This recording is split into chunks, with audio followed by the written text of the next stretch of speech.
student protests continue, the South African Federation of Trade Unions says it will not hesitate to mobilize its 800,000 membership in solidarity with the students protesting for free education. The federation adds that civic society movements, social movements and labor unions should all unite behind the banner of free education. For more on this, I'm joined by SAFTU national spokesperson Trevor Shaku. Trevor, good evening and thank you very much for your time tonight. Why you feel it's important for workers to join themselves to the cause of the students?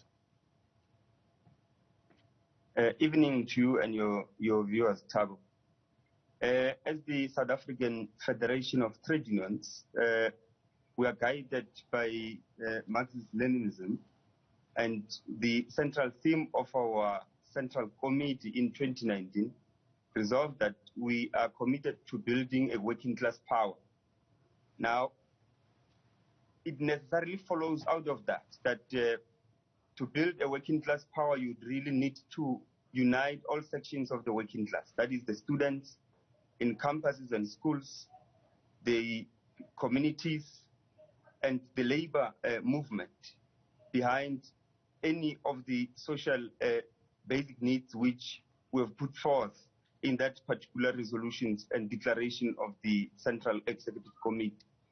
Now, free education is amongst them, and there's a particular need for the labor to really join and support the students in fighting for free education, because you'd realize that in 2015-2016, while students were able to achieve the unity amongst themselves and transcend party political partisanship, they could not find a weight and a support from the civic movement and the labor movement. Now, do you believe it was the correct decision taken by the former president to make this promise of such an investment, knowing the precarious fiscal position that the country was in at the time?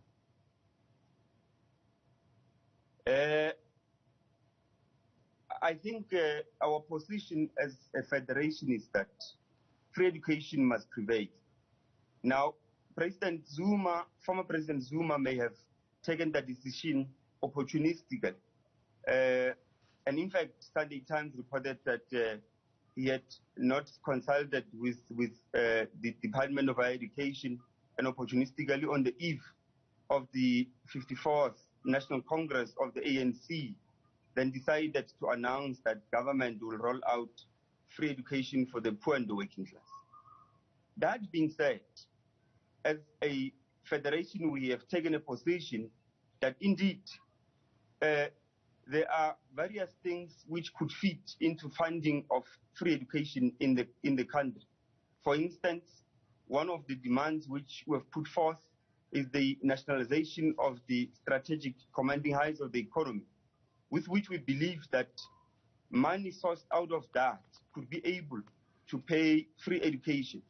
But more so, let's add that there are illicit financial flows which cost this country billions of rand yearly in terms of tax havens, and the fact that we are more premised our economy on the extraction and exportation of raw materials which are bought at lower prices, and when the manufactured and finished products are imported into the country at lower prices. Now, the nitty-gritties which arise out of this problem, the problem of illicit financial flows, really shows that there are a lot of financial losses that could actually be invested in the provision of social services in the country, education being amongst and being one of them. Now, another thing is that we have got a seriously unequal society, and it is the belief of the Federation that to a certain extent, these super rich people in our country could be taxed to ensure that free education becomes a reality. Is our government in denial? Is there an extent of denialism that they have a problem called free education in our institutions of higher learning?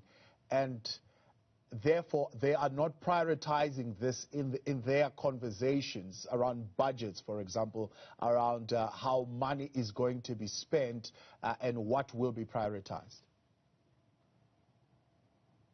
To be honest, any government that premises itself and its budget only on the collection of taxes and in a neoliberal capitalist society as ours is bound to really have fiscal deficits.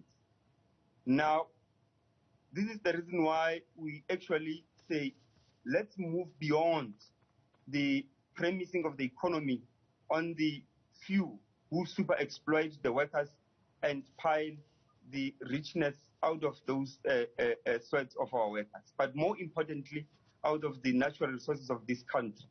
So a country that premises itself on that, the few owning the means of production is bound really to have fiscal deficits in the long run. So the government of the ANC adopting the neoliberal path of development or underdevelopment in 1996, 1995 really put itself in that position whereby it would not be able to raise enough funds to be able to provide social services and goods.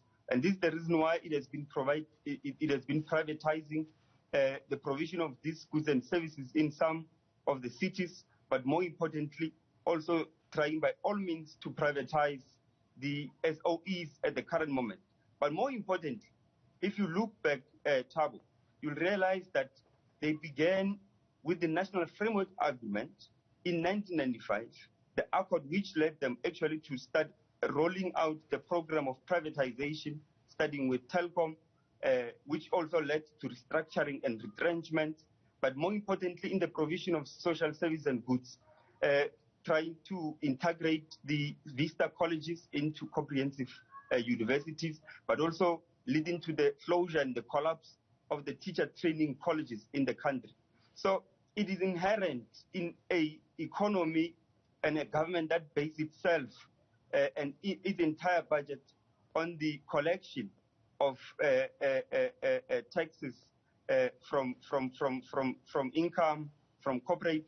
And we also must note that it reducing the corporate tax from 40 to 28% is part of the problem which arise out of this. The concessions which they've made from 1994, 1995, 1996 have actually led to government collecting lesser revenue and at the end of the day being unable to cover the social services and goods which it should provide to its people. Now, do you believe the Nsfas is handling this matter correctly, one, but also do you believe Nsfas is being funded adequately to address the situation of the students? I think both of them, Thabo. Firstly, let's start with the fact that Nsfas is not being funded adequately. Already we've seen in the 2020, they have actually, as a result of the entire cuts to the Department of Education, they ended up with cuts of about 6.8 billion. Now, recognizing the fact that many of our youth who matriculate from grade 12 in the basic education are increasing on a year-to-year basis. For instance, last year they were able to fund just below 400,000, but Nsfas received more than 600,000 applications for this academic year. Now, with that cut on their budget, really, it is actually making them to not be able to cover all the students who need and deserve to be funded. Yeah. On the second point, yes, there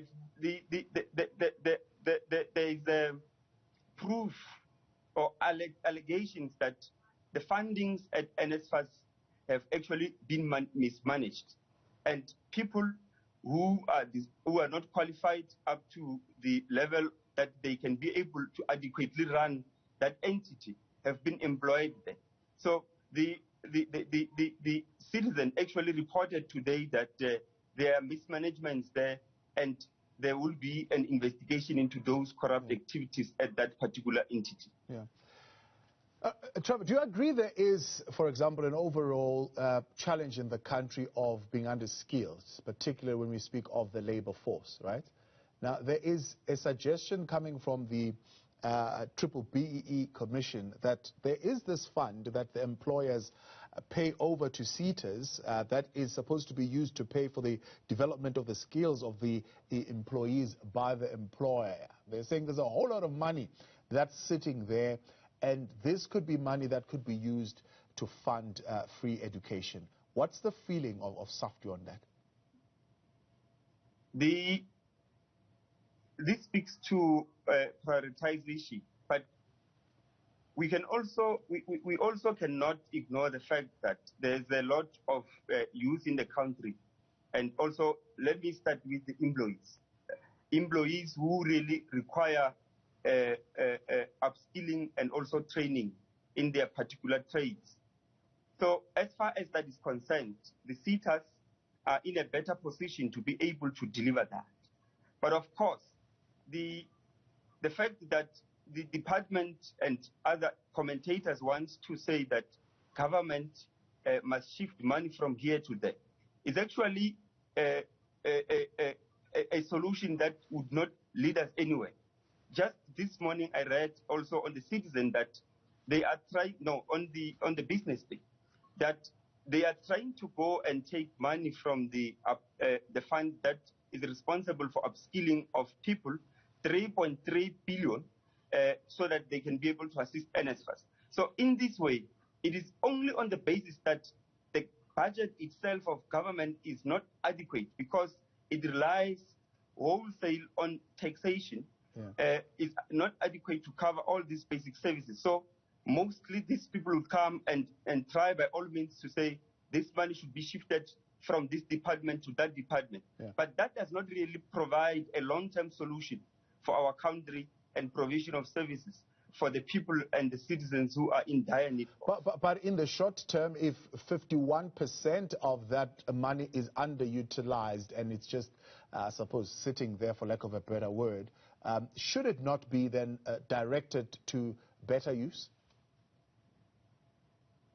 Well, it should. But like I said, it is not in a longer run providing any solution for majority of our people. If you go into workplaces, you'll realize that most of those, I'm coming from the teaching environment, most of the educators there require a lot of training. And this goes to every department of government, but also to various industries and sectors in the economy. Now, that money is not utilized because people running the SETAs also are incapable and do not have the skills to effectively run that and to be able to upskill and train the current employees. This is the reason why a lot of those funds would remain there unutilized. But I'm saying, and the Federation's point is that even if you shift that money from those SETAs to the Department of Higher Education, especially Nsfas and funding universities and colleges, you still are actually postponing the challenge and the problem, but it would not be solved in the long run. Yeah. So the logical conclusion here is, what is that we need to do, or what is the action that we need to take towards free quality education? The South African Federation of Trade Unions' position is that the should be at least nationalization of the commanding heights of the economy under the democratic control of workers themselves. That the proceeds out of those particular nationalized companies will be able to be channeled in ensuring that we revamp our health system, we revamp our policing, we revamp our higher and basic education. Because not only is this problem of funding related to the enrollment of students, but also the question of infrastructure. You'll see even our basic education infrastructure is in shambles. So there is a serious need for that. And to base ourselves mainly on the collection of taxes would create this cyclical problem of underfunding, fiscal deficit and that. So we say we should move towards that nationalization of the commanders of the economy. And in the meantime, of course, measures can be taken to tax the rich, to fund these services, but also to ensure that we are able to ensure that we tighten, as far as tax collection is concerned, we tighten the loopholes which allow the illicit financial flows to flow in such a whooping number that they are out of the country. Right. And that we can be able to use to fund all other departments, because it is not only higher education which is in appalling condition, right, but other services also. Trevor, I appreciate your time. Thanks for joining us tonight. That's SAFTU's national spokesperson, Trevor Shaku.